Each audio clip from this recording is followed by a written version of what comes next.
I introduce to you Jonathan Zittrain, the George Bemis Professor.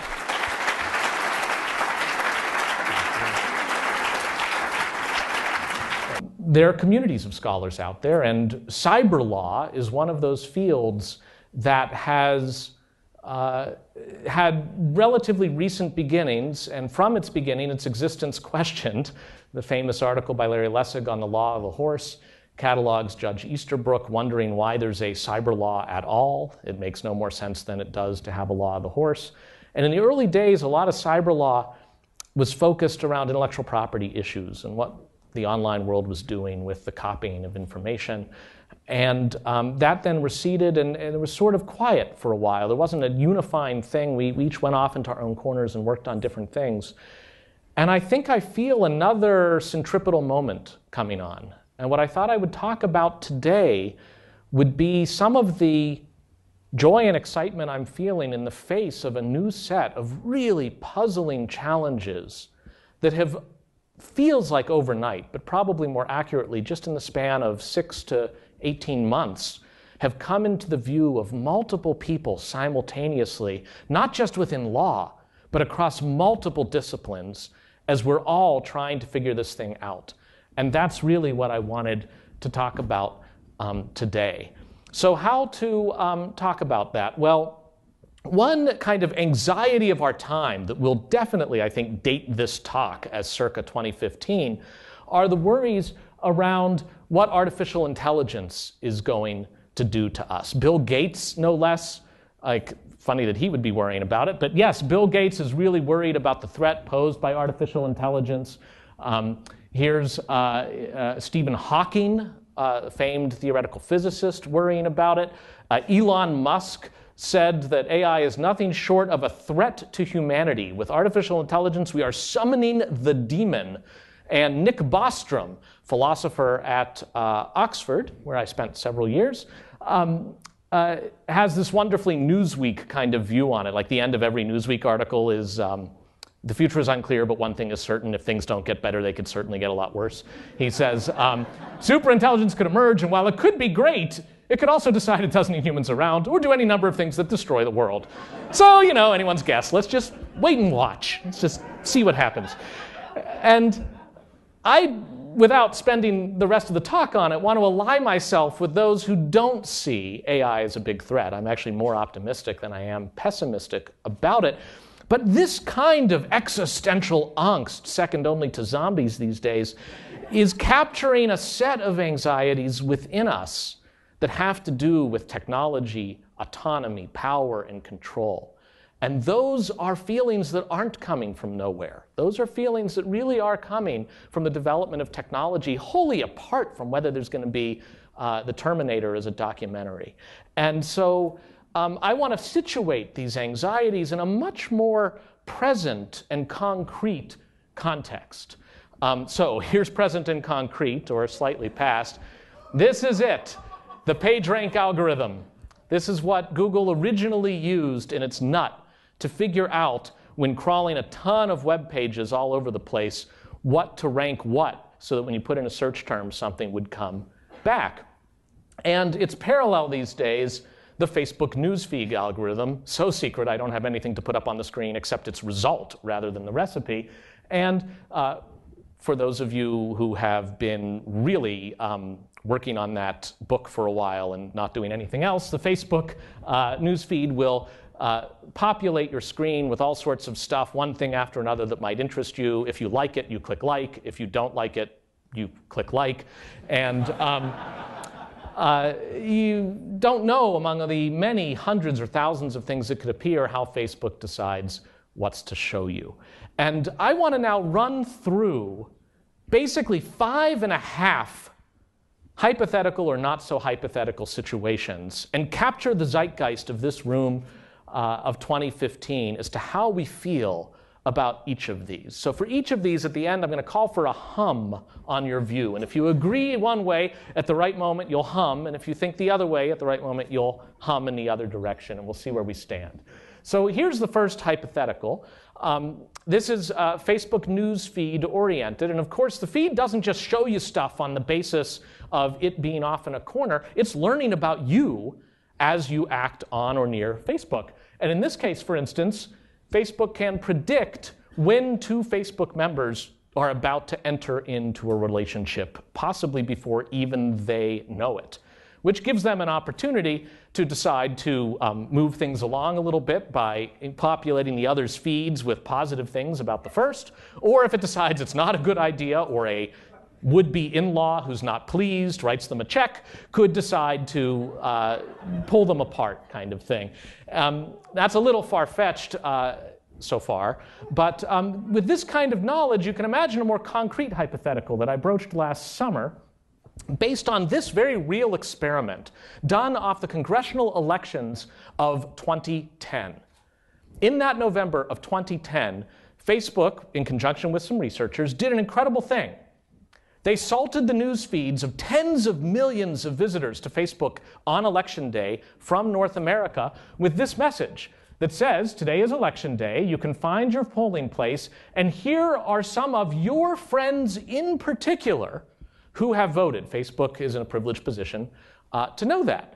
And they waited to see, for those whose feeds they put the message in, did they vote out of proportion to those who didn't have their feeds have anything in it? And the answer was yes, statistically significantly so, and enough that for an election as close as the US presidential election of the year 2000 in Florida, it could have tipped the election in one way or another with a number of extra votes, depending on what Facebook had done. So, all right, here's a hypothetical. Suppose that it's the 2016 presidential election, and Facebook has a firm view as a company, as represented, say, through Mark Zuckerberg, about who should win the election. And Mark decides to put reminders in the feeds of, take your pick, Republicans or Democrats, whoever you don't like most, and it alerts them to go to the polls, and it says nothing to those who you like and who Facebook doesn't. And let us suppose, as a result, we can document that the election outcome was changed. So here's what I'm going to call for a hum.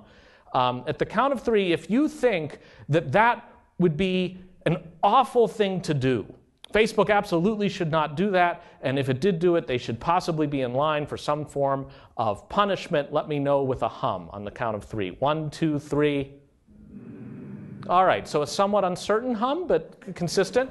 If you think that's perfectly fine, electioneering is the name of the game. Let the good times roll. Facebook is entitled to do what it pleases. Let me know with a hum. 1, 2, 3. Okay, like 3 people in the front row have a view. Couldn't see if it was Charles Fried. I will withdraw that calumny right now. But, all right, sounds like pretty lopsided, not happy with that. Let's move on. Here's the next hypothetical, and this was highlighted by Berkman Fellow Zeynep Tufekci, thinking about the 2 events that consumed us last summer as a nation. First, the riots in Ferguson and the after effects, and second, the ice bucket challenge. These were the 2 things that were really big from the summer of 2014. And here's what Zeynep assembled, noticing about this fact. First, that as Ferguson was getting more and more unrestful, you could see in this chart of Twitter mentions Ferguson going off the charts. Twitter, everybody's mentioning it, retweeting stuff about Ferguson, going off the charts. And then others were starting to notice, it's so weird. My tweet stream is wall-to-wall Ferguson, only 2 mentions of it in my Facebook newsfeed. What's going on?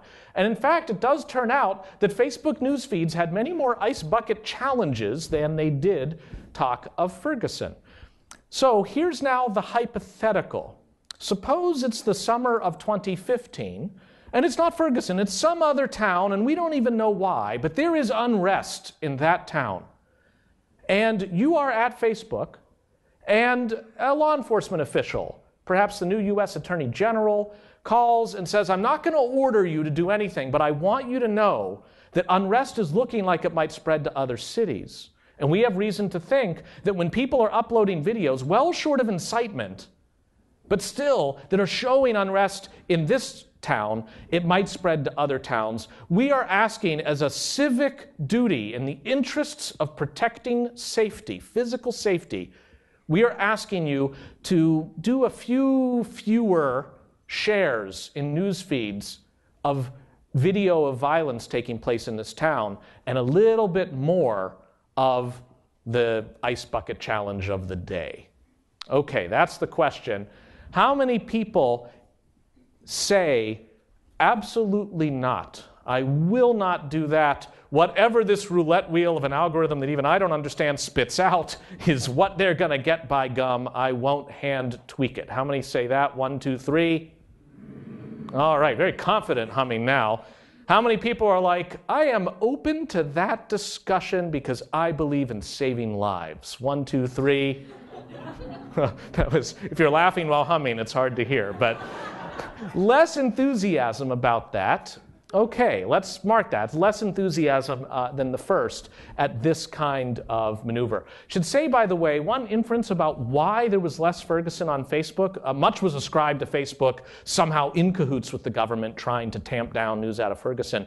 I think it was actually that Facebook was really excited about hosting native video, and the Ice Bucket Challenge happened at just the moment that they were pushing native video up. If you recorded a video and put it on Facebook, they really wanted to share it because they wanted to promote it. And in fact, that's what made the Ice Bucket Challenge take off. I can think of no other explanation for why pouring ice on your head in order to avoid giving to charity would be something that would be extremely exciting to do. All right, third example. For the longest time, if you performed a search in Google, not on the word Jewish, but on the word Jew, one of the top hits, in this case the second hit, would be the site JewWatch.com, the most comprehensive and easiest to use, because sometimes websites are hard to use, website dedicated to both current and historical Jewish news organizations, etc. It has a famous Jews list, Jewish entertainment, Zionist-occupied governments, but wait a minute. Okay. This is an anti-Semitic site. And some people noticed that and complained to Google and were like, WTF? So Google took firm action. They bought themselves an ad at their own prices on their own service and said, we're disturbed about these results as well. Please read our note about it. And if you click through, you get a message from Google that's like, we feel terrible. This is not the Google we strive to be, and yet we couldn't possibly do anything about it because that would be messing with the secret algorithm that none of us understands anymore. We won't change the outcome. Okay, let me again ask, each time I'm asking the first question, it's in favor of non-intervention, and the second is in favor of intervention. So how many people would say Google did the right thing here by refusing to adjust the position of the anti-Semitic site after the complaint? 1, 2, 3. How many people say Google should have taken action on the rankings? 1, 2, 3. Okay, very clear consensus in the room, not unanimity, but consensus that Google did the right thing here. All right, example number 4, I think we are on. I Googled on Sunday, vaccinate my child. And these are the results I got. The first of which is anti-vaccination. The second of which is pro. The third of which is anti. The fourth of which is pro, for which you might get a sense that it is completely up in the air, as best humanity knows, whether vaccinations are a good idea. Should we ask Google? Should Google think about whether to change the ordering of these results? I'm going to take off the table the idea of buying an ad being like horrified by these results. You might be, depending on either side that you're on, but we support you either way. So how many people think this represents a problem that Google should fix? And I'll just put it on the table in favor of pushing down the anti-vaccination woo, W-O-O. How many people would like to see that happen? 1, 2, 3. All right, not very much enthusiasm. How many people say, let it ride? 1, 2, 3. All right, we are status quoists in the room. We like that roulette wheel, even though we don't know the odds. And all right, yes, here is the fifth example. This is Mugshots.com. a website with a fairly clear business model. It gathers public domain mugshots that exist from police departments around the nation. It gathers them and information about the people who have been arrested. And then it makes clear that search engines should try to find it. And if you type in this guy's name, odds are good, traditionally, that this would appear pretty high up because it's a quote-unquote relevant search result on his name. Now, I realize he looks pretty happy. He was booked for marijuana possession. You could imagine that later he regretted it and might not want this as a first hit on his name. So again, I ask, are you open to fixing the roulette wheel a little bit so that this kind of site doesn't go down? And before you answer, let me remind you that there's a little button here to unpublish the mugshot, and it costs only $400 to have your mugshot removed from mugshots.com. Of course, that does not cover mugshots with a Z.com or any of the other 50 sites, potentially run by the same person, that do exactly this. All right, so what do you say? How many people think Google should finally violate what you appear to think is its prime directive and change the formula to push down the mugshots.com sites? 1, 2, 3. All right, I got some votes here. And how many people say let it ride? 1, 2, 3. All right, we are even on the mugshots. It may surprise and amaze you to know that Google finally decided enough with the mugshots. And not because they were doing somehow undue search engine optimization, but because it basically did seem an extortion racket, and the New York Times had written a story about it. And they just decided enough, and this greatly affected the business model of mugshots.com and similar sites, and made life better, perhaps, for people who had been arrested and had public mugshots about it. All right, so there are our 5 examples. Let me do the half real quick. And the half is grounded in the observation that around the corner, life is less and less going to be, I search for something and I get results and then I click on stuff. That's very 2005. More and more, it's going to be concierge-like services, where you just ask a question of your AI and it gives you some form of answer back, and it's kind of the answer. And that's how you go. That's the model behind Siri. It's the model behind something like the Nest thermostat, where you could set it to a temperature. Good luck getting it to stay at that temperature. The Nest is too smart for that. It's going to change the temperature of your house depending on what it infers you probably want at the time, according very little weight to what temperature you set the thermostat at. So here's the half example now. Suppose that Nest takes some money from NSTAR, whatever they're called these days, Energy Source, Green, Eversource. They take money from Eversource, the local utility, to lower every person's thermostat in the jurisdiction by ½ a degree, saving a lot of money for the utility, saving maybe some burden on the grid, and that's just one of multiple factors that go in. How many people think that's not fair? Don't touch the thermostat in that circumstance. 1, 2, 3. Oh, anger at saving energy. How many people say, bless you, that's a great idea? 1, 2, 3. All right, a few less than that. All right, we've done a bunch of votes and case studies. Let's now try to sort them out along a spectrum. So here we go. I've made a spectrum from leave the algorithm alone over to, no, what just happened is not good. We should adjust or penalize the algorithm as a result. And here's where I think we ended up in our voting. For the search on Jew within Google, which just led an accusation, that's where people were most supportive of Google's action and, in fact, doing nothing, leave the algorithm alone. For Vaccinate My Child, which have results that include inaccurate stuff, there was a little more enthusiasm for it, but not much. For the mugshots being de-emphasized, I think I heard more support for Google's ultimate decision there, probably more after you found out that they made that decision. And for Ferguson, or another city having its updates about violence being de-emphasized, whoa, do not want to see Facebook, even in the name of public safety, making changes. And finally, for Facebook putting a thumb on the scale in an election, that was the third rail. That was where people were like, that's beyond the pale.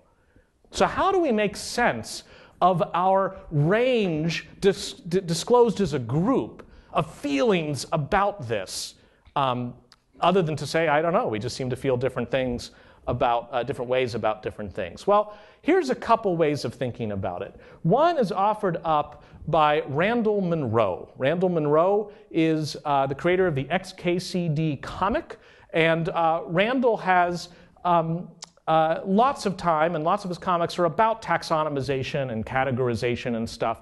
So, for example, he likes to do comics that draw out how things work, and he's also very sensitive to the role that technology can play in things. So he shows how the actual nuclear chain of command may work. And in that instance, and this is now going beyond the comic, but Randall has suggested that maybe the technologies that we're talking about and across these examples, some we think of as tools and some we think of as friends. And the things we think of as tools, we may expect to work a certain way, and if they don't, we react in a way different from how we react if our friends don't act a certain way. And these technologies are evolving under our noses, sometimes pushing the line between tool and friend. So maybe this distinction between tool and friend, or tool and guide, is something worth exploring. So here's one hypothesis, that we start and say, if you've got tool, maybe that's where we're least interested in changing the way the tool works. For instance, in the US nuclear command and control, the job of the engineer is to build a tool that does one thing and then be out of the picture, and that's it. That's the tool, it's deterministic. And so we are least interested maybe in changing when we see it as a mere tool and it operates according to certain principles. We don't want to fuzz it in specific circumstances. But as something moves more and more to a friend, and maybe the Facebook feed is more and more like your home. It's like a place you visit online that's your place, and it's getting filled by Facebook acting in a capacity of trying to give you stuff you really want, for which there's no baseline feed, a generic feed, against which yours is compared. Your feed is personalized to you. Facebook perhaps is acting as a friend in that instance, and that's why we would be least interested, even when there's a clear public safety mandate hypothesized, not in having anything going on underneath that's different from somehow a general rule, which I'm calling the roulette wheel, like an algorithm so complicated that even the operator or designer of the algorithm doesn't know what's going on. So that's one hypothesis. Now, of course, there was disagreement in the hums as we went along. I don't want to assume unanimity. If you find yourself disagreeing with where I placed a given example along the spectrum, one account for that might be what I'm calling toxicity. There's a sense that some information or result is sufficiently toxic, however you want to define that, wrong, evil, that this is not about a user getting something from a friend that is relevant to what the user searches all the time. It's about, no, there's some stuff that shouldn't exist. So for example, if the Google algorithm were turning up child abuse images in response to searches that you might infer were looking for exactly that, we would probably, I would assume, not have much objection to Google adjusting the algorithm to lose those images, and in fact possibly to make reports for those who provide the images online. That's an example to me, if that's how you're feeling, of toxicity trumping. And for those who think that maybe this should be a website that's a hate site in Europe, it might be quite trivial to say that should be pushed down in results or omitted entirely. Website stormfront.org is a neo-Nazi site. It does not appear in google.de. It has not appeared in google.de for at least a decade under German law as Google understands it, because it's just deemed toxic in Germany, and there's not a First Amendment to stop it. I guess my point here is that that reaction is one not specific to the technology. That is a classic under-the-law reaction. Here's some stuff in society that we're not going to allow. Our government decides what it is. It gets tested against some freedom of speech test, perhaps, in the courts, and if it survives, that's how it goes, and then those who are trafficking in the speech have to abide by the ruling. That's the toxicity trump. Now, other ways of thinking through, besides tool and friend, what can we think of? And for this, I want to just show some other thinking going on by others, as I said, from other fields, from other quarters. One such person is Frank Pascual, here with Oren Braca, in, I think, 2008, writing this article, Federal Search Commission and Accountability in the Law of Search. Now, this article hews to Betteridge's Law of Headlines, which is to say, if there's a question in the headline, the answer is always no. So he does not call for a federal search commission in this 63-page article. In fact, spends most of the article just trying to lay down track to say, Houston, we have a problem here. You readers are used to saying, leave search engines alone, they're just doing their thing, don't interfere, but there's a bunch of stuff on the horizon predicting some of the case studies and hypotheticals that I've already mentioned. Unfortunately for solutions, they don't have a whole lot. They're just wanting to put the problem on the map. And this is the penultimate paragraph of the article, and it basically says, just don't shoot me for saying maybe there should be a form of regulation. What it should be, I don't know, TBD. And in fact, Frank has since come out with this book just coming out this month on the Black Box Society, and will be presenting on it at the Berkman Center next Tuesday. This is your sponsored moment of the lecture, for which you're welcome to attend, in which he's talking more about really a much more kind of capacious view of the problems here. Frank is thinking a lot about power dynamics, about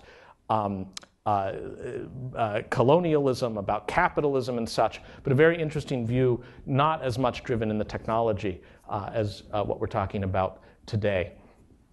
Christian Sandvig is another scholar who's been thinking a lot about this, coming from a sociology and communications background. He also has wonderful titles for his talks.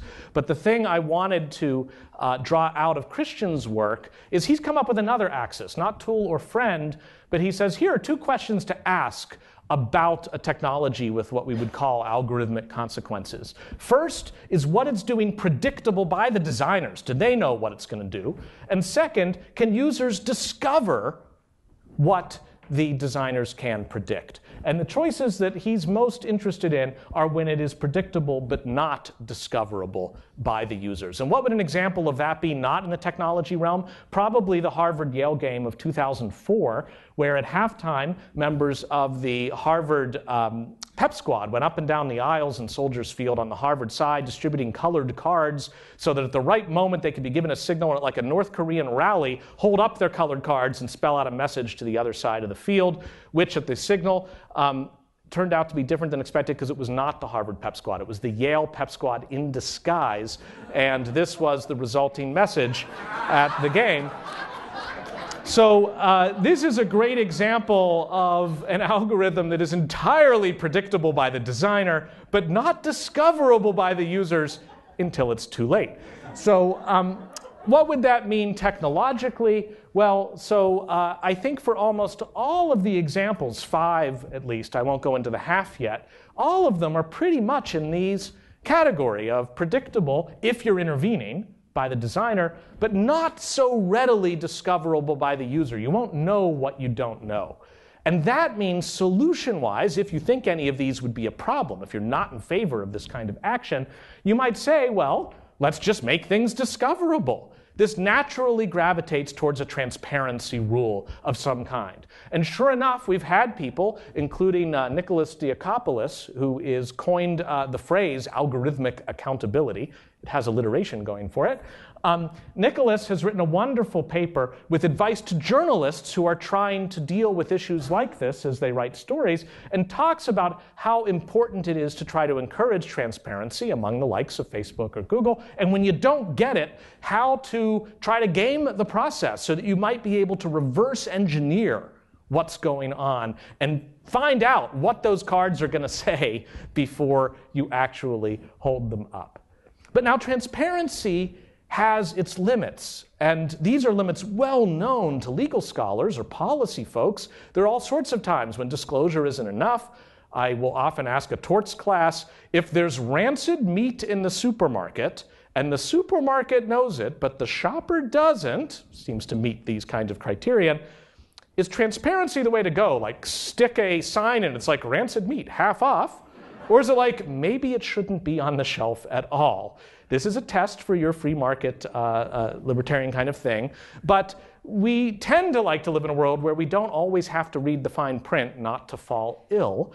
And similarly, there might be challenges to transparency, particularly when on every search telling you what you don't know, if it's exactly the thing hidden, there's so many things you don't know when there are 10 hits on a million possibilities. Very hard to figure out what a transparency rule would look like there.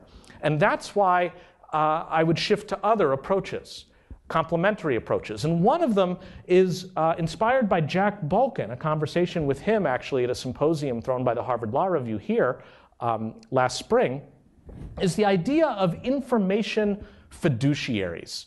Information fiduciaries is a concept not yet finding itself in law anywhere. This is just an idea so far that says, you know, we have relationships in the real world that are doctor-patient, lawyer-client, maybe financial advisor and mark, I guess that's what you'd call it.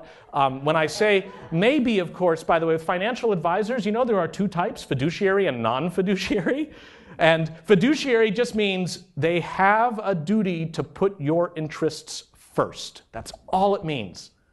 And there are some financial advisors who have that legal duty and others who don't. And if you have one that does, the idea is that advisor would not recommend a jackalope ranch to you as an investment just because the person is getting a commission on shares of the stock. And the one without the fiduciary duty would be allowed to do that. And it's just transparent in the sense of, by the way, I'm not your fiduciary now, buy the ranch. And it's just weird to go online and be like, which kind of advisor is right for you? It's like, in what planet is the second kind of advisor right for you? So if we have these kinds of relationships backed up by a legal duty, differing from one field to another, couldn't we have something similar for information fiduciaries, for Google and Facebook, that have to kind of put your interests first, or at least not theirs ahead of yours? And what would that mean on our spectrum? And maybe we should think less about any specific case study and just more about what it would mean as we would distribute it between tool and friend. And here's my thought. Have some kind of lighter duty, but more than no duty, if you're thinking you're just a tool. And if you're a friend, there's going to be a heavier duty, because friendship carries certain responsibilities with it. If you're following Dumbledore down a dark alley, you want to believe that he's kind of on your side, which most of the time he is. So, okay, what would an example be of a lighter duty? How about don't be evil? That's not a bad way of thinking about a duty, and in fact, one that Google itself, of course, embraced. It's exactly why Google was reluctant to change the output of a search on the word Jew. They have a certain pride about the engine itself and what it means and about its neutrality, and they're going to stick to it. So here's another example of don't be evil. If we had a lightweight information fiduciary on this tool, the Kinect. Microsoft recently filed for a patent on the Kinect, 2011, and here's the figure. There are two things worth noting here. The consumer detectors in these examples. The Kinect is a consumer detector. It detects consumers. And what that means is that if you order up a pay-per-view movie and there are 10 consumers in the room, it should charge more than if there's only one consumer in the room. That is an example, if not outright evil. This gets to a discussion of price discrimination that is beyond the scope of this lecture, but is something for which at this point, it's not clear the Kinect is working for you anymore. It is a tool that is not only not being your friend, it's got someone else's interests in mind, and that's the kind of thing that maybe could be precluded. Now, when we go over to the heavier duty, what might that mean? And I guess I find myself turning back to tort a little bit and thinking of something that resembles a recklessness standard of some kind. And for that, I would say it's when it's more a friend. So this isn't just for organic search or something. It's when you've got something more than just regular old search results. So this is the Google Knowledge Graph project. You have been exposed to the knowledge graph sometimes. This is a search for Avishai Margalit, a Israeli professor emeritus in philosophy. And here is just the regular results for which Google basically takes no responsibility. Why should they? This is just a tool. The only thing I would say here is don't be evil. Okay, this is knowledge graph at work. This is Google filling in what it knows through automated means still about him, maybe drawing from Wikipedia. Now, here's something notable. It says that he died in 1962, which would mean there was a really low bar for serving as a George F. Kennan professor at the Institute for Advanced Study in Princeton. But in fact, Avishai is very much alive. And he's a puzzled man. He's like, where do I go to get my life back? And we don't have much of an answer for that. There's nowhere to go on Google. You can get updates about him. If he should come back to life, you'll be the first to know. And what happened was they drew it from Wikipedia to begin with, and Wikipedia had it wrong, and then Wikipedia got fixed and got it right. But Google never bothered to visit and draw in the new information. What responsibility, if any, would Google have over here, not over here, friend, not tool, to do something here? I think that's a fair question worth asking, and a question that doesn't lead to madness, the way that trying to impose some kind of bizarre standard of being responsible for everything in the world. This division helps us say, look, if you're venturing into this, if you're going to play Dumbledore, you got to learn how to work a wand a little better than you do right now, would basically be the idea. And you can see the same thing about appendicitis, right? You Google what is appendicitis, you're just getting like whatever comes in on the sedimentary wave system below. But if you're looking here through knowledge graph, like this had better represent appendicitis. It doesn't have to be an actual sufferer. It could be a Corbis image. But like if this has nothing to do with it, or if down here it was like, this is known to result from an imbalance of the four bodily humors, I would object to this and say, come on, Google, like, you know, go big or go home. This is not the way to be. But now, fiduciaries can't be the solution to everything. And for that, it's worth noting that Uber presents a really good example of the problem. Now, Uber is easy to think of as actually a great example for a fiduciary at first, because you order up a car service and it should come and you see the drivers get rated. That helps you out. You can make a choice, although you only know the driver's rating after the driver's assigned to you, whatever. But there was a moment where it became known that in Soviet Russia, the car rates you. And in fact, through a bug on the Uber site, you could find out how Uber drivers were rating you as a passenger, because they did. And this spread on Twitter in the summer of 2014. So I guess three things happened in the summer of 2014. This became known, and here's somebody saying, my Uber passenger rating is just a 3.9, so my life as a C+ person continues. And my Uber rating is 4.8. I'm racking my brain to figure out how I've been a less than perfect passenger. Mind you, this is out of 5, but whatever. We aspire to nothing short of perfection in our lives as car passengers. And this is my favorite, 2.6. Guess it's not cool to always yell, hold it steady, and roll out of a moving vehicle.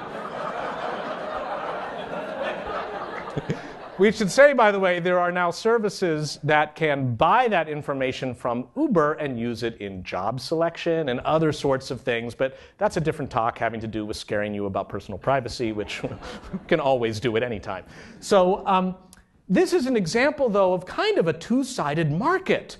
Uber is not just in the business of helping passengers get cars. It's in the business of helping drivers get fares. So to whom do they owe the duty? Is it to the driver to get a good ride, or is it to the passenger to get a good driver? Both? Well, what happens if they conflict? Thinking this through with fiduciaries alone, I think, doesn't exactly solve the problem, and you can start to see insidiousness creeping in either direction. Suppose, on the basis of the color of your skin, you get a lower rating, either as a driver or as a passenger. Is that fair? How would you know? How would Uber know Is there anything that could be done about that? And you can generalize it away from Uber, even to job sites, which more and more are taking on concierge-like, friend-like, non-tool-like roles in saying, you know what, we're going to take in 2,000 or 20,000 applications for a barista at the Starbucks down the street, but Starbucks, you don't have to go through them. We're going to offer you 3. And they'll be on the basis of a complex algorithm that even we're not sure how it will turn out, but it will be trying to figure out how to serve you and get you the baristas you want through your ratings of them after we fill earlier positions. That could allow latent racism or other discrimination to creep in. How do we think about that?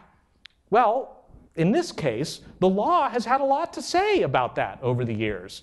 This is a 1936 map of the city of Philadelphia, the original redlining done without the aid of computational services. These are just the bankers carving up the city as to where they would and wouldn't be making loans. And it's this kind of behavior through the decades that led to things like the Community Reinvestment Act of 1977, which said if you're a bank, you can't do that. And in fact, you have to look to see, we're going to audit you every so often and see where are you and aren't you making loans and how is it matching to the kinds of applications you're getting. And as a society, those behind this law have found it an acceptable intrusion. I think it's almost a version of the toxicity point. This is a form of toxicity, discrimination, and that's going to be a trump. Maybe you're a tool, maybe you're a friend, but toxicity trumps, and that kind of discrimination is not acceptable.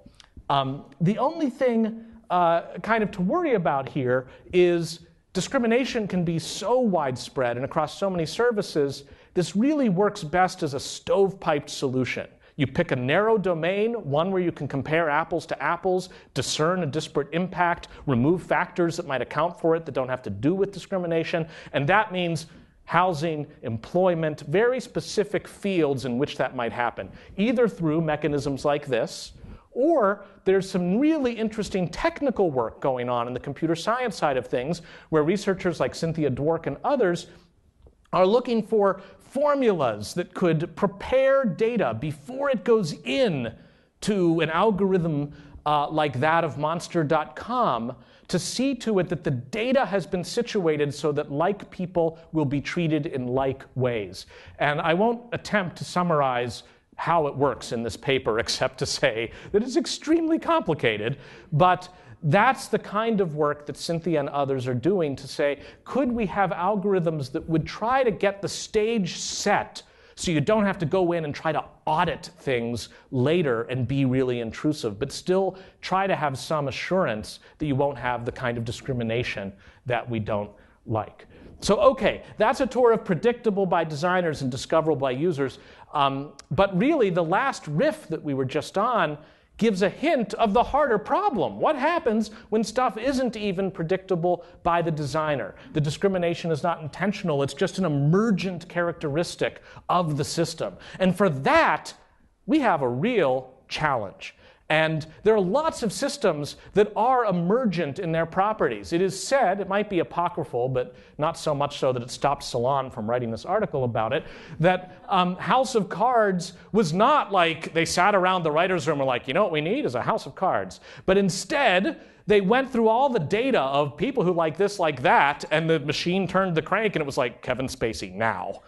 Like, you're the machine, and like, Kevin, are you free? We need you to sit in the Lincoln Memorial. We don't have a plot yet. That's the kind of thing that is not predictable by the designer, certainly not discoverable by the user, and we're just like, I don't know, I am addicted too. It's just the way it is. And it's the stuff that gives you ads like these from lowermybills.com, where you're just like, why is that the ad? How is that possibly an appealing ad to click on to get yourself some car insurance? And the answer from Lower My Bills is like, we don't know.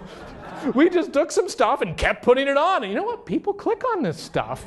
You're just like, well, okay. Now, if you feel that your life isn't dada enough, this is probably a good trend. But for the rest of us, you start to worry. And I don't know if the problem is more that it works or that it doesn't work, as in this instance where if you were shopping for the official Lego Creator Activity book, here's the perfect partner, American Jihad, the terrorists living among us today. It's like, I'm going to back slowly away from that book. That's the kind of thing that just, I don't know. And there's so many correlations with big data that are entirely spurious, and yet they're very tight. And how are you going to know when it's right and when it's not? I should say, by the way, this correlation, 0.99376, and many others like it are offered up on Tyler Vigen's website, HLS Class of 16. So go Tyler. I don't know if you're here today. You're probably correlating things as we speak. So very good. This is a great example of not just an algorithm going awry, but what happens when algorithms start to encounter other algorithms out in the wild. This is a wonderful example from Amazon where the normal market price of this book, The Making of a Fly, is $28.95, but there was a strange period of time when it turned out it was $1.7 million at its cheapest. It's like, why is this book so expensive? Here's the next seller up, wow, this is looking like a better price. So what's going on with this? Well, so we did some reverse engineering of the algorithm as a community. This is great from Michael Eisen's blog. And he noticed that the two sellers were actually using each other's price point to determine their next. So whatever Profnath charged, Boardybook would charge 1.27, and the next day Profnath would be whatever Boardybook's charging, 0.99 of that, and I'll undercut him. Now, why is Boardybook like, I'm going to charge more, that'll differentiate me? Because he doesn't have the book. He's waiting for somebody stupid enough to click on him anyway, at which point he will buy the book from Profnath and make 0.27 in profit. So it's actually so crazy it just might work, but it's also just entirely crazy, and we end up with $2 million books. I can't resist but share one more example of this, and that is a real shirt available on Amazon.com from the aptly named store Solid Gold Bomb. And it says, keep calm and rape a lot. And so somebody noticed this on Amazon. It was like, what now? And wrote to Amazon, how dare you? Amazon's like, we're just Google for stuff. We don't know what we're selling. And they wrote to Solid Gold Bomb. And here's the explanation that rings true that Solid Gold Bomb offers. They said, well, we actually have an inventory of 1.4 million shirts with different things on them. And when we say inventory, we mean nothing. We mean that we only generate by algorithm words on a shirt that start with keep calm, and then wait to see if anybody buys any of them. And if they do, we'll go to Cafe Press and have the shirt made and send it to them. This is an example, again, of an algorithm that just operates on sheer volume and lets the search engines sort it out.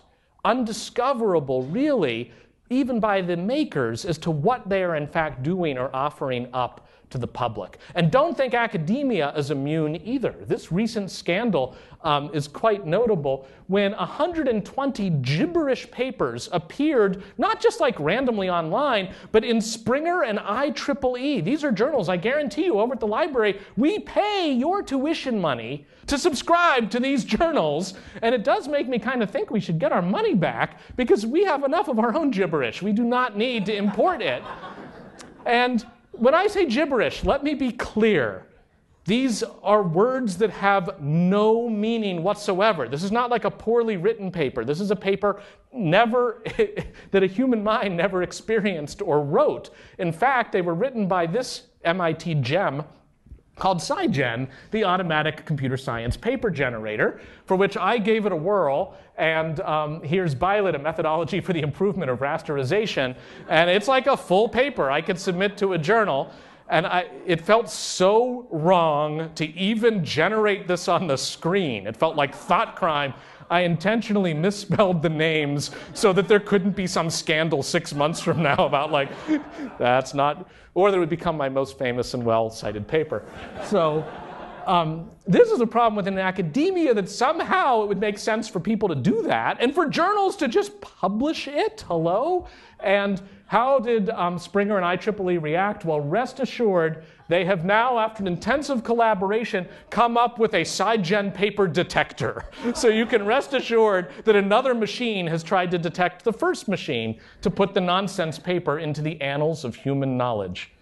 Okay, so one last point on the academic kind of oddity front, which is in 1996 now, quite a long time ago, Julie Cohen, a wonderful scholar of privacy law and personhood at Georgetown Law, wrote this paper about a right to read anonymously. She was worried that a right that we just took for granted, that you could open a book, read it, close the book, and get rid of it, and nobody would know you had read the book or how far you had read it or what you thought about it, would be eroded by ebooks. And that suddenly, in Soviet Russia, the book reads you. And now, years later, it's like, well, of course it does. In fact, it's a helpful way for the teacher to check in on the student and see how the student is doing. But here, I'm not as concerned about the student's right to read anonymously. I am concerned about that. But I'm thinking more about what this kind of iterative A/B testing will do to us as scholars.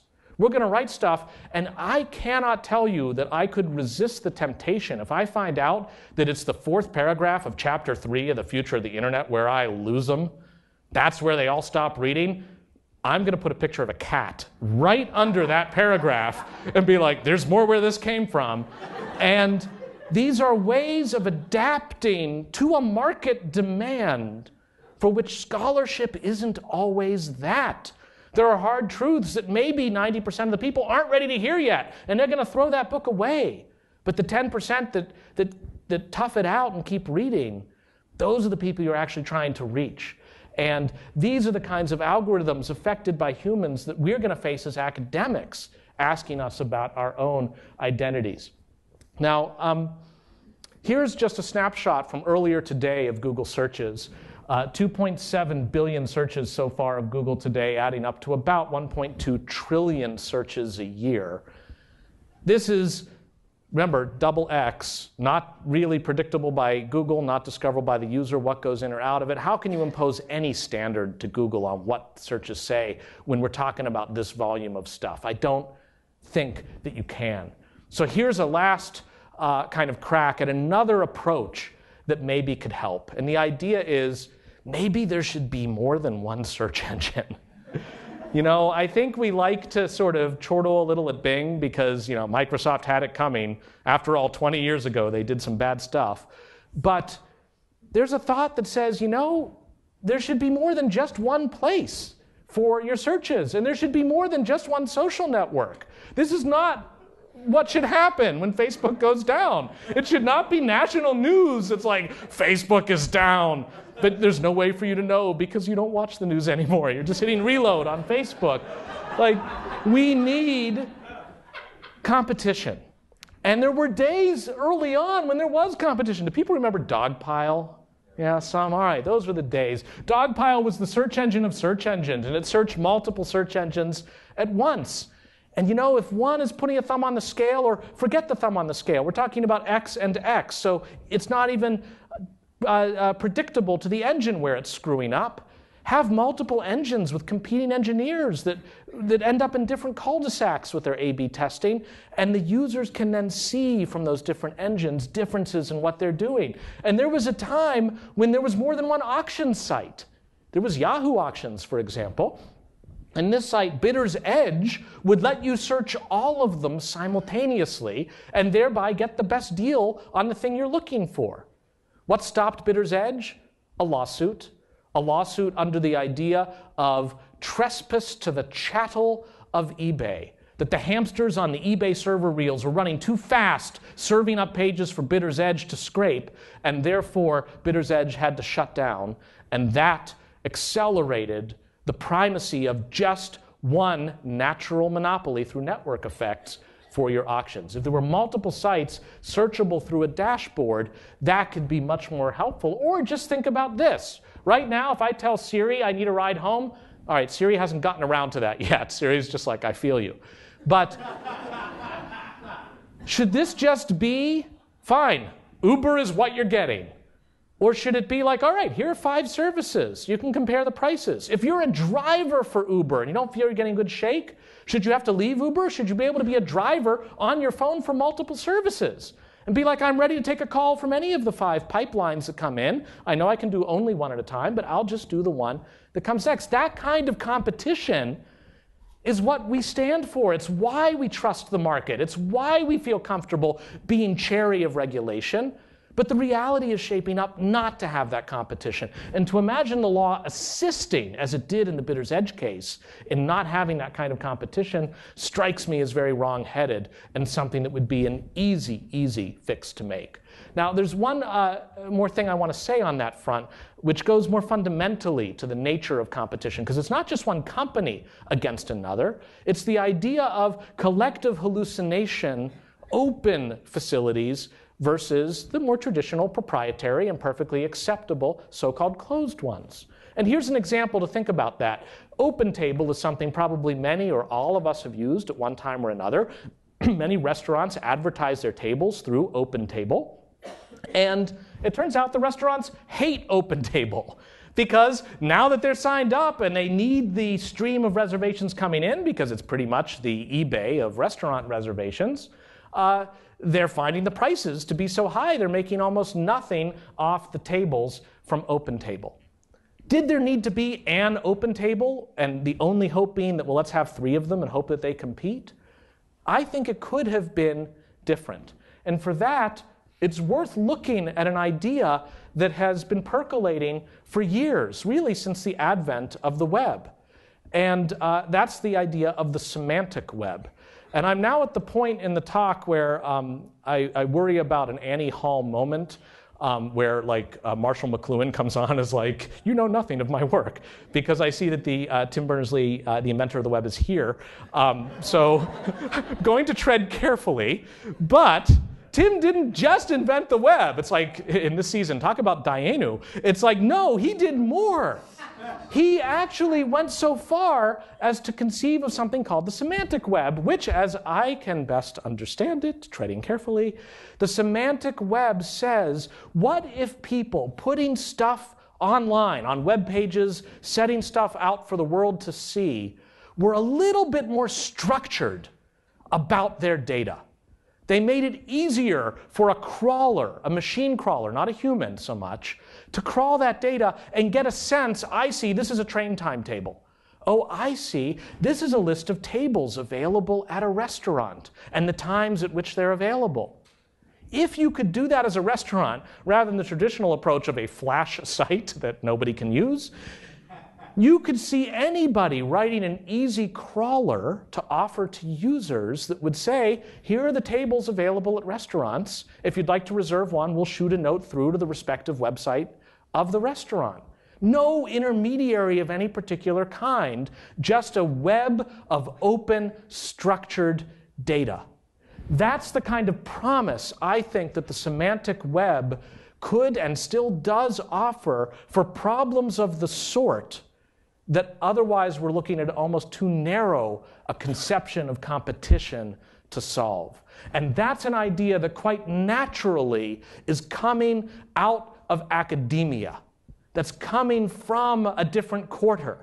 Academia comes up with solutions to problems for which there is not an obvious market solution, because if there is, then the market can take care of it.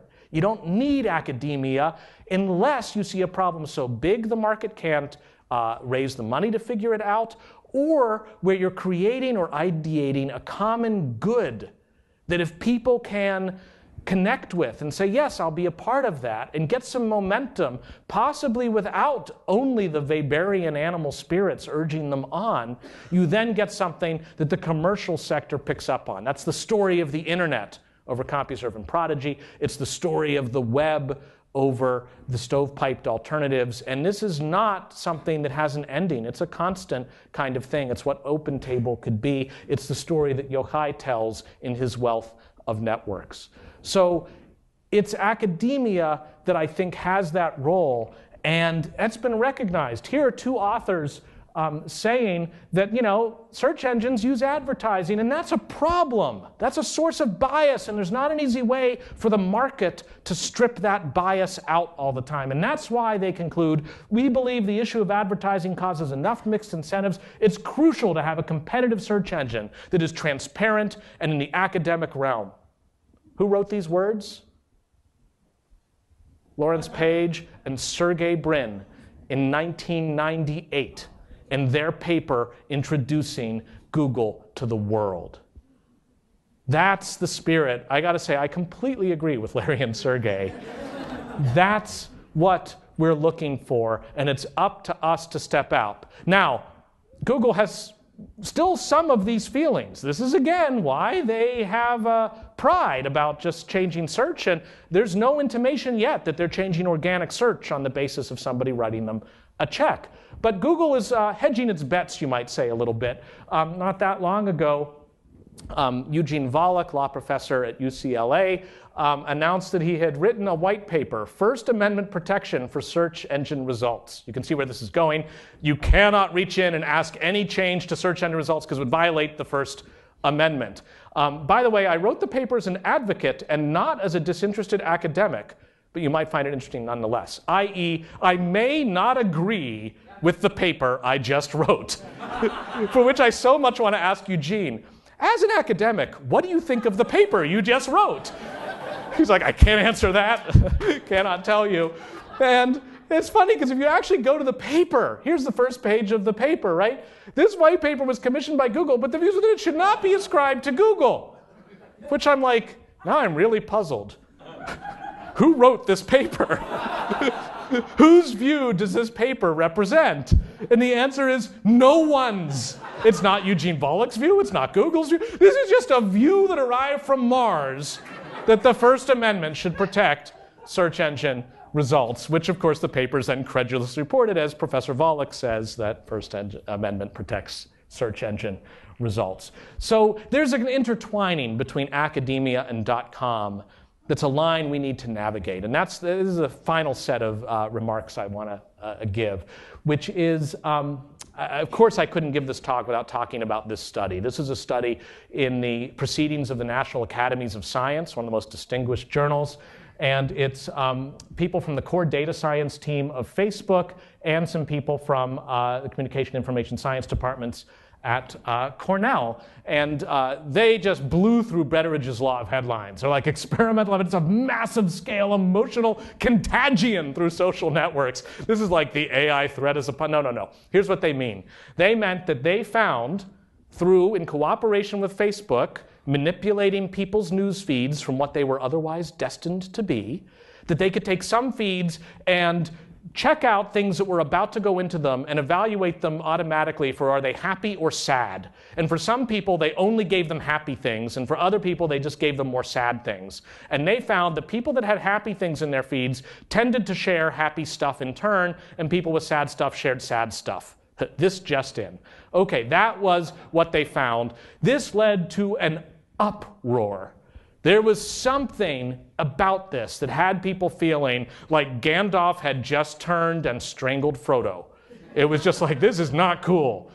But the firestorm I want to talk about here was the reaction of many academics was, this should have gone through an institutional review board.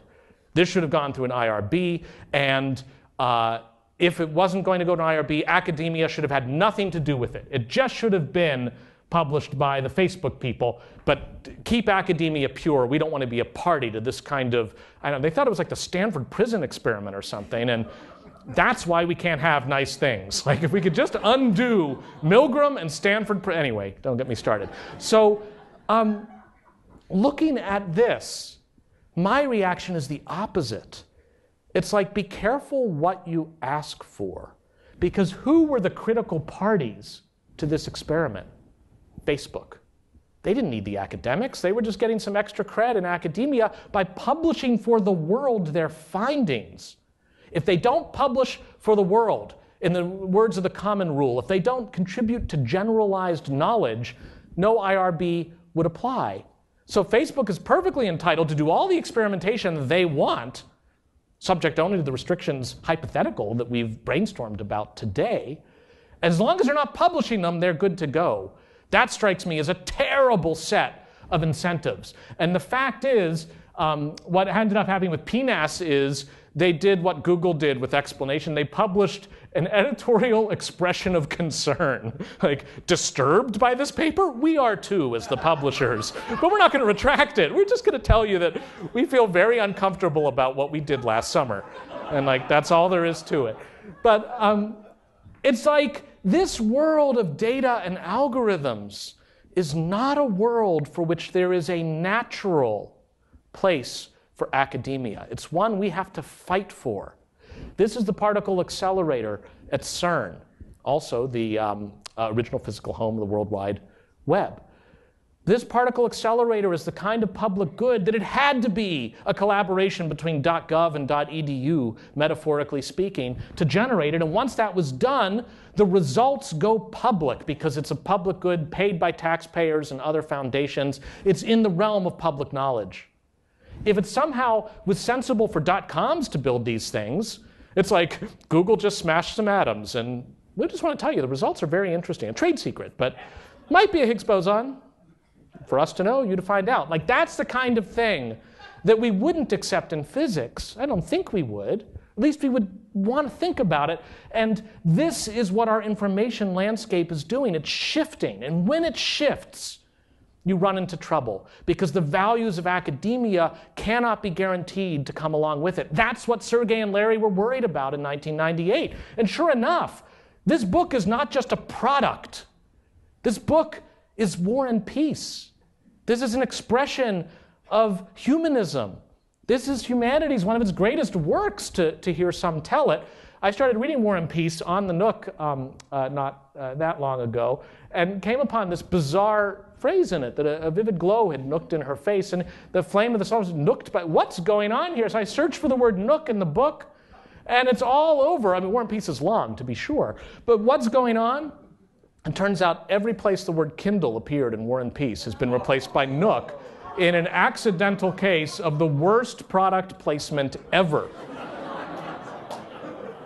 Now, if you're Barnes & Noble, you're like, whoops, our bad. Would you like your 99-cent? Nah, forget it. If you are the Harvard Law School library and you've done this, I don't know. I would like to think librarians in the room would be like a little bit more than like, our bad. Like, that would be a problem, right? These are the Suzanne Womsey, director, was like, on it. Yeah. So that's where academia comes in. And the only thing I think as academics for us to realize, whether we're thinking about our role in the production of knowledge or in whether or not it should be pro-vax or anti-vax going in a knowledge base, maybe not organic search in Google, the only thing we should be thinking of is to be careful not to assume that we are oracular. Because one of the best gifts of the past 20 years has been the realization that no one needs to be the oracle anymore and only on the basis of asserted authority able to say this is true and this isn't. We use proxies all the time. We desperately need them because we can't personally research everything. But those proxies can have fights with other proxies. What they do can be made public so that Ralph Nader has the time to look at it and tell us what he thinks. We can come up with ways to do that. And in fact, I think it is to academia's enduring shame that we've remained at such a distance from Wikipedia for so many years. In fact, that we didn't create it to begin with. That it took somebody else off of the proceeds of a search engine to create it because he thought it would be a good thing for the world rather than just another .com idea. And he didn't do it from academic quarters. It's time to look at something like Wikipedia and see that the process that happens in the public eye as truth is tangled about and asserted and re-thought about every day, that's really what is supposed to be happening in academia as well. And if we can worry a little bit less about volume and the number of papers we're cranking out and the citations that they're racking up as robots are writing the papers, we can focus more on the actual kinds of conversations, the dialogues that I feel personally so amazingly blessed to have had as a part of my education over the past, like 10, 15 years on and off at this amazing institution. And I just, again, want to reiterate how privileged and blessed I feel and how grateful I am for the many people in this room with whom I've had conversations over the years and who have supported me. And to say I see Harvard as a great columned place, not identical with other great columned places, but in complementarity with them, driving forward a society in which we can enjoy the kind of fruits of the technology that we are sowing in a way that is quite safe. And that gets us just back to the beginning, thinking about AI.